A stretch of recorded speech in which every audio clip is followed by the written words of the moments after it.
Level 1. Small federal fraud. You're 26, and you padded a few unemployment hours you didn't work. It felt small when you needed the money. It feels smaller when a letter shows up from a federal office you didn't know existed, and somehow still uses Comic Sans in 2026.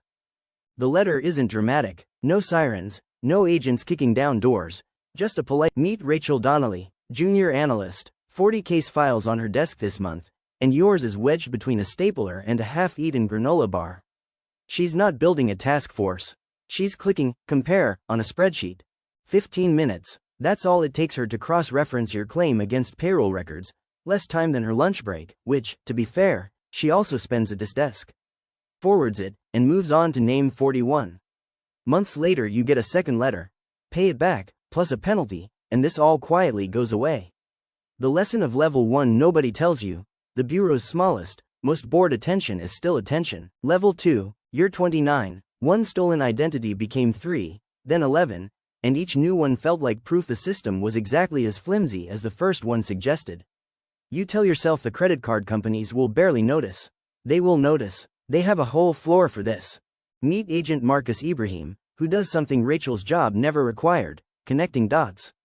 He pulls complaints from 4 field offices and notices the same stolen mail route, and possibly also notices he's been drinking the same bad breakroom coffee for 11 years. He builds a timeline, a spreadsheet with your movements laid out in a shape you never meant to draw, but drew anyway, one transaction at a time, like an accidental self-portrait made entirely of bad decisions. The pattern gives you away before the evidence does. He tells a colleague late one evening, a sentence you won't hear until it's read back to you across an interview table, at which point it will land considerably less smoothly. He doesn't chase you across state lines. He doesn't need to. He just waits for the timeline to finish drawing itself, patient in a way that looks indifferent from the outside, but is actually the entire strategy. And also, frankly, cheaper on gas mileage. Level 3. You're 32. 11 minutes in a branch lobby. A note instead of a word. $40,000 that felt lighter being counted at the teller window than it does in the bag on your shoulder. Bags are heavier than money, it turns out. Nobody tells you that either. This time it's a full field investigation, and the difference shows up fast. Agent Diane Okoye arrives before the die pack has even finished smoking, which is either impressive response time or proof she was already having a slow morning. She reviews the footage frame by frame, not for your face, the mask handled that, but for your hands, your gait, the exact way you shifted your weight waiting for the drawer to open. Turns out nervous shuffling is basically a signature. A forensic accountant traces the marked bills through 2 ATMs. A tip line gets a name from someone who recognized your jacket in a grainy photo shared with local media. Your jacket, it turns out, was doing a lot of unpaid promotional work. 6 days of quiet surveillance later, 6 agents are waiting by your car on a Tuesday morning before your keys are even out of your pocket. "We've been watching a while," Agent Okoye says, not unkindly. "The 11 minutes in that lobby took us 6 days to finish." That's usually how the math works. Level 4. Interstate drug trafficking.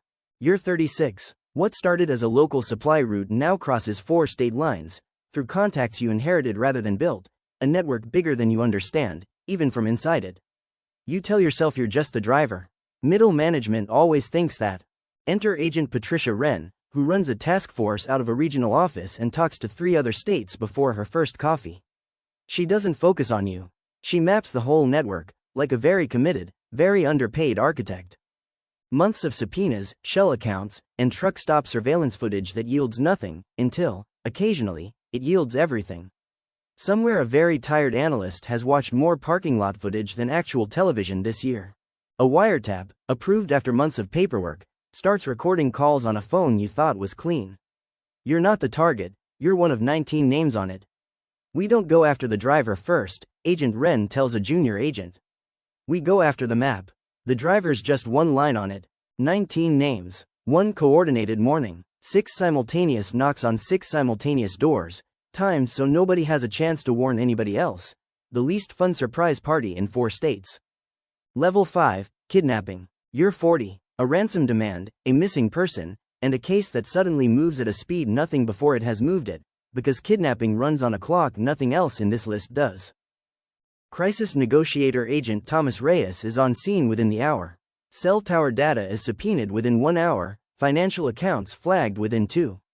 The break room coffee machine, notably, chooses this exact night to break.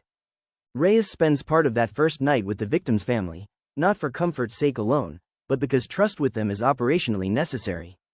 Every ransom decision runs through a relationship built in real time, under the worst circumstances, with the worst coffee.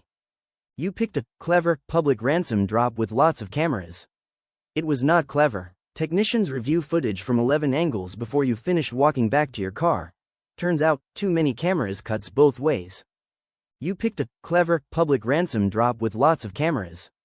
It was not clever. Technicians review footage from 11 angles before you finish walking back to your car. Turns out, too many cameras cuts both ways. Level 6, organized crime will soon.